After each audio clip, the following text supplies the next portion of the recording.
Hello दोस्तों, कैसे हो आप सब लोग। तो एक है ना, मैंने पहले वीडियो बनाया था जिसमें हमने बोला था कि आरएस की नई वैकेंसी आ रही हैं, उनकी किस तरीके से तैयारी करें। तो उसमें काफ़ी सारे लोगों का एक कमेंट आया कि सर एग्ज़ाम है ना सितंबर में हो रहा है, हमारे कोचिंग वाले हमें ये बोल रहे हैं। तो देखो, सितंबर में होने की प्रोबेबिलिटी है ना बहुत ही ज़्यादा नल है। कि मतलब यार आप देखो कि आप जुलाई तक, अभी जून तो लगभग ख़त्म होने को आ गया, जुलाई में यदि वो नोटिफिकेशन भी मांगते हैं तो मतलब कि आपको ऐसे थोड़ी ना होगा कि केवल एक महीने के अंदर ही ना मतलब कि आपसे वो एग्ज़ाम करवा लेंगे। तो देखो सितंबर में तो होने की प्रोबेबिलिटी कम है, ठीक है। सेकंड फिर बचता है एक अक्टूबर, ठीक है। अक्टूबर के बाद कुछ लोगों का कमेंट आया था कि नवंबर में, और कुछ लोग बोल रहे थे कि ना इलेक्शन तो जनवरी में है। तो ये पता नहीं यार, या तो वो इलेक्शन कमिश्नर के जानकार हैं तो उन्हें वो न्यूज़ पता चल जाती होगी। मेरे को अभी चीज़ का मालूम नहीं है कि इलेक्शन की डेट कब आने वाली है, लेकिन वो मोस्ट प्रोबेबली नवंबर के एंड या दिसंबर के फर्स्ट सेकेंड वीक तक आती है।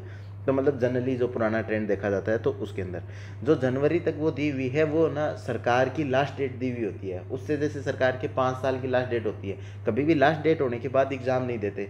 मतलब कभी भी लास्ट डेट होने के बाद इलेक्शन नहीं होते, इलेक्शन पहले ही हो जाते हैं, नई गवर्नमेंट पहले सेलेक्ट हो जाती है। तो ये चीज़ यदि आपने मतलब नहीं पता ना, तो आपने लक्ष्मीकांत को थोड़ा ढंग से नहीं पढ़ा, तो लक्ष्मीकांत को आपको थोड़ा सा ढंग से कवर करना पड़ेगा, ठीक है।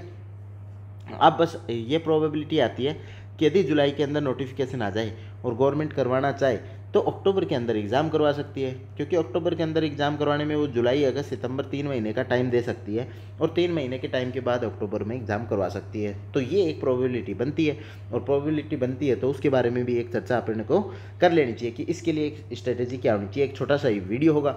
तो इस वीडियो से पहले एक है ना बहुत ज़्यादा डाउट आ रहा था कि ना मतलब कि सर आपका चैनल की लिंक नहीं खुल रही। तो लिंक तो यार मैं नीचे डाल देता हूँ, फिर भी यदि आपको नहीं मिले तो आप है ना मतलब टेलीग्राम पे जाके गौरव बुडानिया और आर एस सर्च कर लेना, ताकि आर एस वाला चैनल आ जाए। अदरवाइज़ आप जो मेन चैनल है आईएएस गौरव बुडानिया वाला, वो भी ज्वाइन कर सकते हो, वहाँ से इसके ऊपर भी आ सकते हो, ठीक है। तो आरएस प्रीलिम्स अक्टूबर में हो, इसकी क्या प्रोबेबिलिटी है, और है ना मतलब कि इसमें हो तो अपनी क्या स्ट्रेटेजी होनी चाहिए, उसके ऊपर एक छोटा सा अपन डिस्कशन कर लेते हैं। तो डिस्कशन करने का में ये है कि हमारे पास फिर 3 महीने ही बचेंगे, जुलाई अगस्त सितंबर। तो इसको अपने को एकदम प्रीलिम फोकस होकर स्टडी करनी पड़ेगी। पहले जैसे मैंने बोला था कि अपन कुछ कुछ जो सब्जेक्ट है, जो मेंस वाले सब्जेक्ट है उनको कवर कर लें, लेकिन यदि 3 महीनों के अंदर है ना, यदि अपन मेंस वाले सब्जेक्ट कवर करने जाएंगे ना तो एक बड़ा ब्लंडर अपन कर सकते हैं। क्योंकि आजकल आपको पता है प्रीलिम्स का पेपर आप देखना, 16, 18, 21 का पेपर देखोगे ना तो 21 का पेपर काफ़ी है ना मतलब थोड़ा सा अलग सा आया था, ठीक है।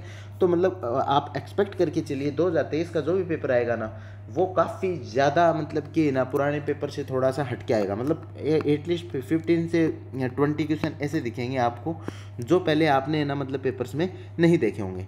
तो ये चीज़ तो एक पहले क्लियर हो गई अपनी। तो लेकिन अब इसमें भी दो प्रकार के स्टूडेंट हैं, जिन लोगों ने पिछली बार मेंस दिया था या जो मतलब कि इस बार इंटरव्यू दे रहे हैं, ठीक है। इन दोनों ही प्रकार के कैंडिडेट्स की क्या है ना कि प्रीलिम्स की तैयारी अच्छी होगी। तो इनके पास अभी भी 3 महीने प्रीलिम्स को देने की कोई खासी ज़रूरत है नहीं। तो ये लोग क्या कर सकते हैं कि 1 मंथ के अंदर है ना मतलब अपना जो मेंस का जो सिलेबस है ना उसका रिवीजन कर लें। यदि वो 1 मंथ के अंदर वो मेंस के सिलेबस का रिवीजन कर पाते हैं तो ये बहुत ही मतलब उनके लिए गोल्डन अपॉर्चुनिटी होगी कि उनका पूरा रिवाइज हो गया, और वो जो लास्ट के 2 मंथ्स है ना उनके अंदर मतलब वो अपना प्रीलिम्स का कर लें। लेकिन जो पहली बार दे रहे हैं ना उन लोगों के लिए मेरा सजेशन रहेगा कि आप ना प्रीलिम्स फोकस होके ना जो 3 साढ़े 3 महीने जो भी मिलेंगे ना उसमें प्रीलिम्स फोकस होके ही आपको तैयारी करनी है। आपको बिल्कुल भी रिस्क नहीं लेना। लेकिन फिर भी 15 डेज आपको मेंस के सिलेबस को ना एक रीडिंग है ना ऊपर ऊपर से एक फास्ट रीडिंग आपको दे देनी है। तो आप पूछोगे सर कि ये फास्ट रीडिंग क्यों, तो आपको एक एनालॉजी के थ्रू समझाता हूँ मैं। आप सोचिए, आप ना दिल्ली से ना जयपुर ट्रेवल कर रहे हैं, आप दिल्ली से जयपुर ट्रेवल करके आ गए। उसके बाद मैं आपसे क्वेश्चन पूछूं कि बताओ दिल्ली से जब आप ना जयपुर आ रहे थे तो आपने बीच में कितने रेस्टोरेंट देखे, तो अब आप याद ही नहीं कर पाओगे, आप एक गैस लोगे। लेकिन आप जब दिल्ली से चल रहे हो उसी टाइम मैं आपको ये बता दूं कि आपको जयपुर तक आते समय जितने भी रेस्टोरेंट आने हैं उनको काउंट कर लेना। तो आप बहुत मतलब कि प्रोबेबिलिटी है कि मोस्टली आप मतलब कि लगभग अराउंड जैसे 1000 मतलब कि 500 आते हैं तो आप मतलब कि लगभग उसके आसपास का नंबर ज़रूर बता दोगे। तो सेम ही है, कि जब प्रीलिम्स, आप प्रीलिम्स का पढ़ोगे ना, तो प्रीलिम्स में बहुत सारी चीज़ें, बहुत सारा करंट अफेयर है ना, मतलब ऐसा भी पढ़ोगे जो मेंस के पेपर में काम आ सके।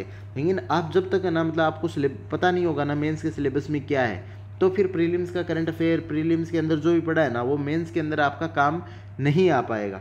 इसलिए मेरा सजेशन ये रहेगा, आप केवल 15 डेज के लिए आप किसी भी कोचिंग के नोट्स उठा लो, चाहे किसी भी कोचिंग के, मैं किसी का नाम नहीं लेता, किसी भी एक कोचिंग के नाम, किसी भी जो कोचिंग आपको लगे ना कि यार ये ठीक है, तो उसके नोट्स उठा लो। और ये भी नहीं करना चाहो तो सबसे बढ़िया है अपनी आरबीएससी वाली जो बुक्स है ना, वो आरबीएससी वाली बुक्स जो जो सिलेबस के अंदर दिया हुआ है।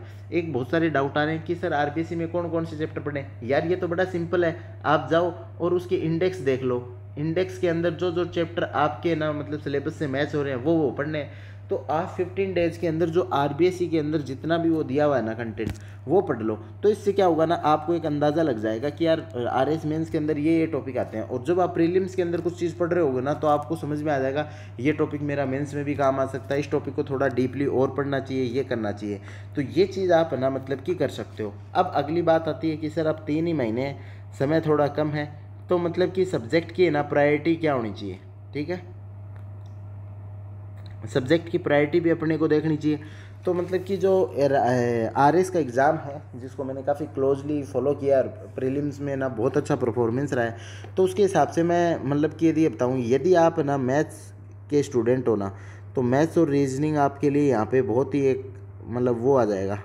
ठीक है, बहुत ही इंपॉर्टेंट टॉपिक है, सबसे पहले आप इसको रख सकते हो। यदि आप आर्ट्स के हो तो इसको आप अवॉइड कर सकते हो।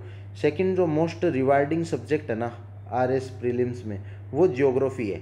तो ज्योग्राफी को आपको सबसे पहले कवर करना चाहिए। काफ़ी ज़्यादा सिंपल कंसेप्चुअल क्वेश्चन आते हैं, जो यदि आपने कोई भी बढ़िया standard book RBC CBSE book पढ़ी है तो आप इसको हैंडल कर जाओगे। तो ज्योग्राफी के बाद सर सबसे ज़्यादा मतलब कि जो रिवार्डिंग सब्जेक्ट वो रहता है ना, वो इकोनॉमिक्स रहता है। काफ़ी ज़्यादा सिंपल क्वेश्चन आते हैं, करंट अफेयर से, इकोनॉमिक रिव्यू से क्वेश्चन आते हैं, जिनको आप ना मतलब कि आसानी से हैंडल कर सकते हो। उसके बाद यदि प्रायोरिटी पे आपको देखा जाए कि कौन से सब्जेक्ट से क्वेश्चन है, तो यदि आप मैथ स्टूडेंट हो ना, तो आप ना साइंस एंड टेक वाले जो क्वेश्चन है ना, वो भी थोड़े से रिलेटिवली टफ भी आते हैं, कुछ कुछ मतलब सिंपल भी आते हैं। तो आप ना मतलब कि इसको साइंस एंड टेक्नोलॉजी को ना 4th नंबर पे ना आप पढ़ सकते हो। साइंस एंड टेक्नोलॉजी के बाद है ना मतलब राजस्थान जो हिस्ट्री वाला जो पार्ट है ना, वो कर सकते हो, यहाँ के क्वेश्चन ठीक आते हैं। फिर art and culture, art and culture मतलब कि रिलेटिवली मतलब टफ आती है। और जो सबसे ज़्यादा टफ सब्जेक्ट में से जो आता है वो आता है पॉलिटी। पॉलिटी में ना मतलब रिलेटिवली 5-6 क्वेश्चनों को तो आप निकाल दो। 5-6 क्वेश्चन तो वैसे भी आप ना मतलब यदि एक नॉर्मल ग्रेजुएट हो, एक आपने ना थोड़ी बहुत भी ना लक्ष्मीकांत वगैरह पढ़ी है ना, तो 5-6 क्वेश्चन तो हैंडल कर लोगे।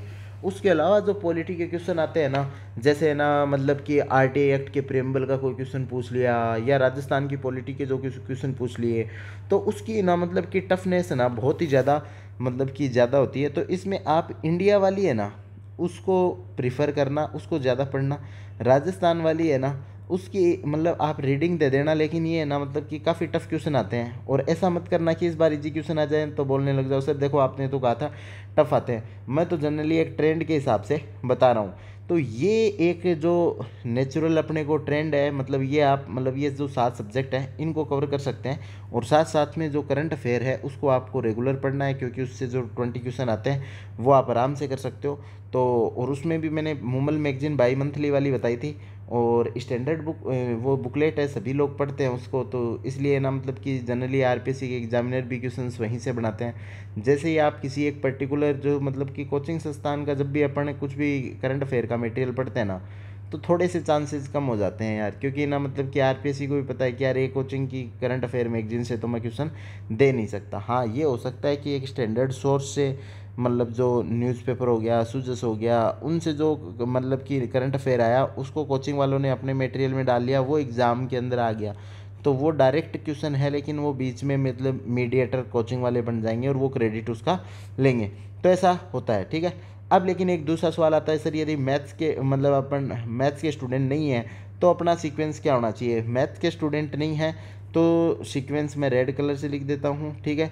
सबसे पहले फिर भी आपको ज्योग्राफी करनी चाहिए, 2 नंबर पे आपको इकोनॉमिक्स करनी चाहिए, 3 नंबर पे आपको हिस्ट्री करनी चाहिए, 4 नंबर पे इंडियन पॉलिटी करनी चाहिए, 5 नंबर पे आपको आर्ट एंड कल्चर, 6 नंबर पे आपको साइंस, 7 नंबर पे आप ये मैथ रीजनिंग कर लो और 8 नंबर पे राजस्थान की पॉलिटी कर लो। तो मतलब ये आप मतलब रख सकते हो, और ये मेरा पर्सनल ओपिनियन है क्योंकि इस एग्ज़ाम की कट ऑफ ज़्यादा नहीं जाती, इसलिए मैंने ऐसे ऐसे बनाया है। बाकी आप अपनी स्ट्रेंथ, आपकी जो ताकत है, आपकी कमज़ोरी है, उसके अकॉर्डिंग ना सब्जेक्ट्स को सेट कीजिए। बाकी कोई भी आपके डाउट्स हैं तो आप कमेंट सेक्शन में ज़रूर लिखिए। मोस्ट वेलकम, थैंक यू, जय